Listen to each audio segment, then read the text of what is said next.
Marlene sat at the kitchen table, fingers curled around her coffee like it might somehow anchor her in place, watching steam twist upward into the stale afternoon air. The ask had been ridiculous from the start, but Lilia's tone over the last week had shifted from that fake sweet persuasion to the kind of entitlement that doesn't even bother hiding. $50,000 for a cruise. Not just any cruise, but the kind that came with personal butlers, helicopter rides, diamond-themed galas, like she was booking a fairy tale on someone else's dime. "You've got the money," Lilia had said, tapping her manicured finger on the counter like that was the end of it.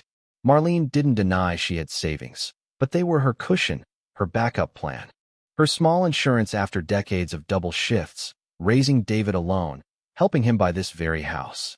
For once, she'd been thinking about herself. "I'm not paying for it," she told Lilia. Calm but final. "It's not my responsibility."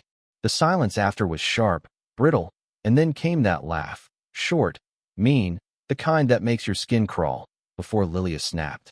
"Then find someone else to pay for it." And the slap came so fast Marlene barely processed it until the sting bloomed across her cheek.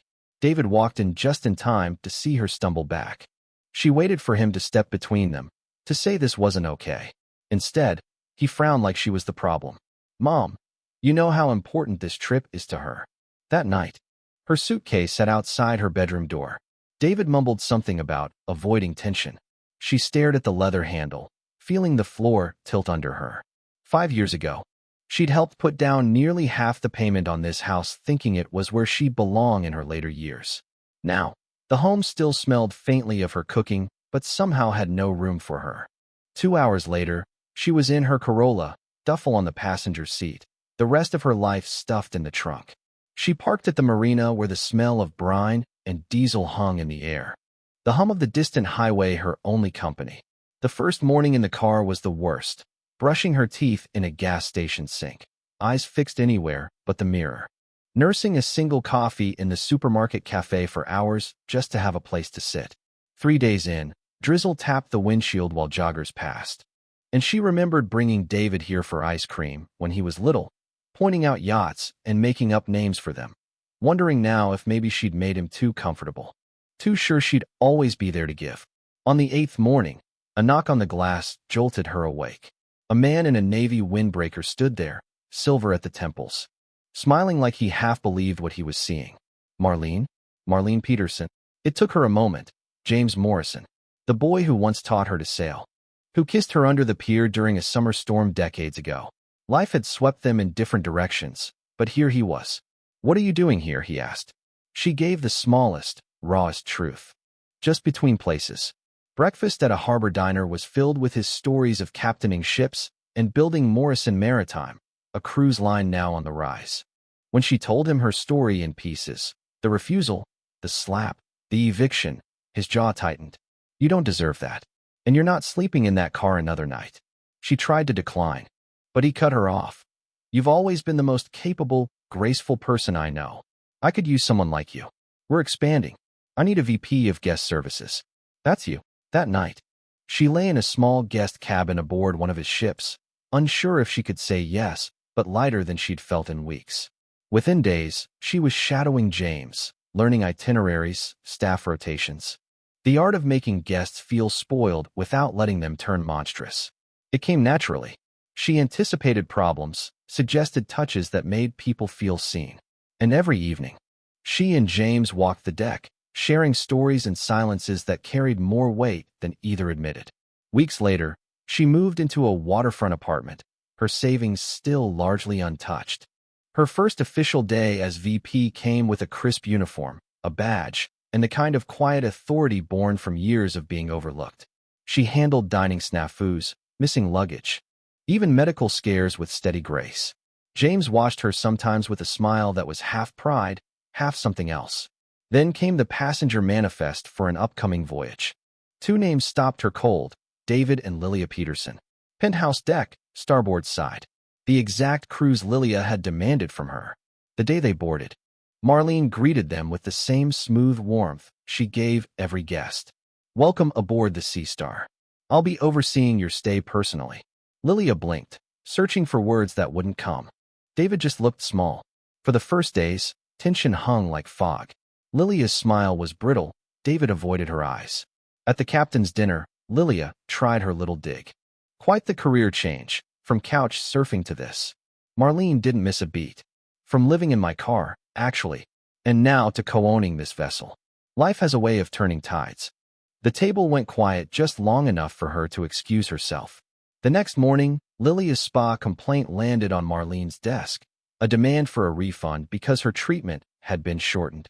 Marlene invited her in, listened, then said evenly, "You arrived late.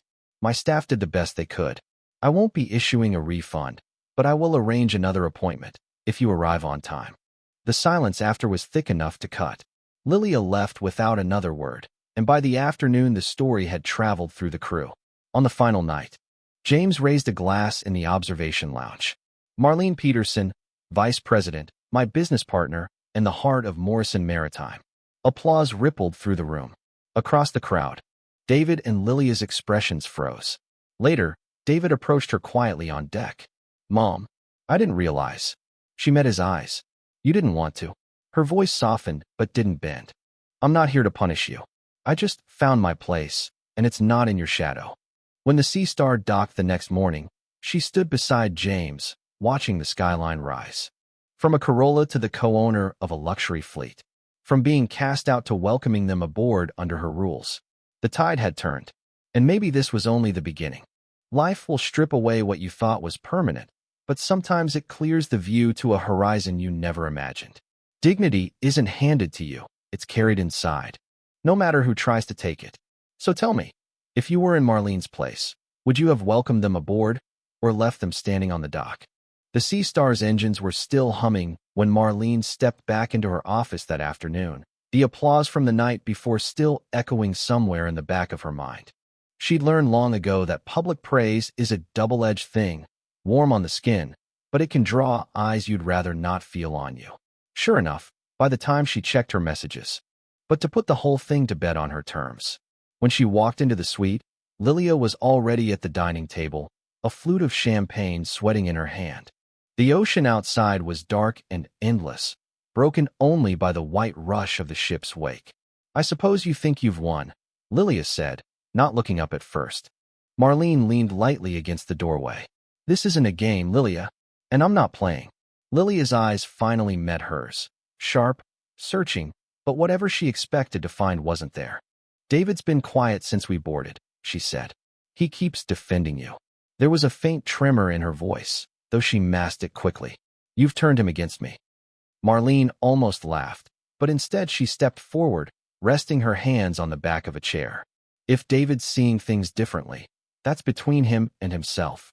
I didn't turn him anywhere. Maybe you're just seeing the cracks that were always there." For a long moment, neither spoke. The only sound was the distant rhythm of the engines, steady as a heartbeat. Lilia finally looked away. Halfway through the evening, the lights flickered. Just a blip, barely noticeable, but enough to make the quartet's bows hesitate mid-stroke. James appeared at her side, his voice low. "We've got a technical issue in the engine room. Nothing dangerous, but I need you to keep the guests calm." Without missing a beat, she picked up a microphone near the stage. "Ladies and gentlemen, seems the ocean wants a little attention tonight. We'll take that as a cue to top off your glasses. Your crew's got you covered." Laughter rippled through the room. The moment passed, and by the time dessert was served, the lights were steady again. Later, after the last guest drifted off to their suite, she found James on the deck, his tie loosened, the salt air ruffling his hair. "You handled that perfectly," he said. She smiled, though her gaze drifted to the horizon. "Funny, a year ago, I was counting quarters in my car for coffee. Now I'm smoothing over technical glitches on a luxury liner." He grinned.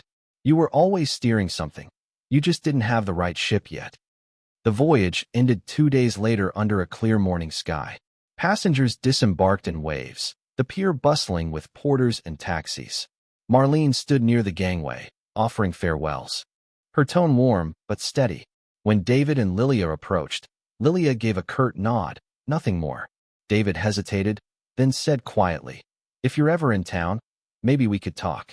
She held his gaze for a moment, then simply said, "We'll see."